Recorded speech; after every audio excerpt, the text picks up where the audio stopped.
We're going to spend a few minutes here. This will be remedial for a lot of you, but we think it's important to lay the groundwork to understand flip CRUTs by first understanding, making sure we're all on the same page and at the same kind of premises around what is this vehicle in general? What are we talking about? So a charitable remainder trust at a very high level, even before these bullet points, is a strategy or a type of account that you can use to shield your capital gains from federal and state taxation.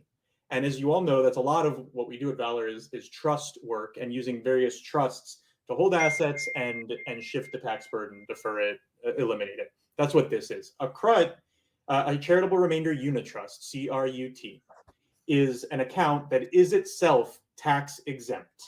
That treatment arises from Congress's goal of incentivizing charitable giving. They give you and your assets a tax exemption in this account in exchange for some charitable giving down the road, which we'll talk about.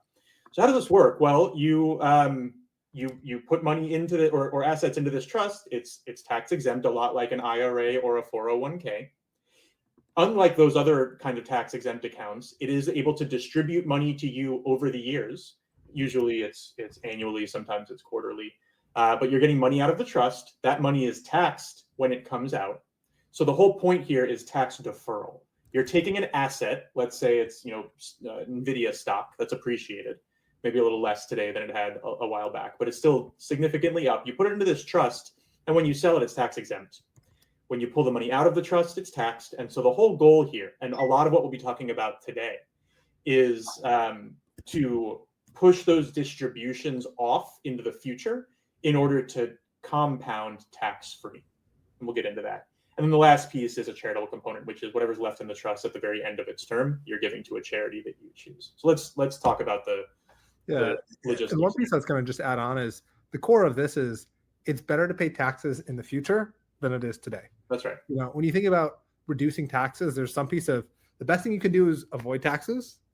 If you can't avoid taxes, which is generally pretty limited circumstances, the government wants tax money. So very limited situations where they incentivize you to allow you to completely avoid taxes. If you can't avoid the taxes, then the next best option is typically to defer them. Because instead of paying taxes and essentially losing that money now, you get to invest it and create more wealth with that.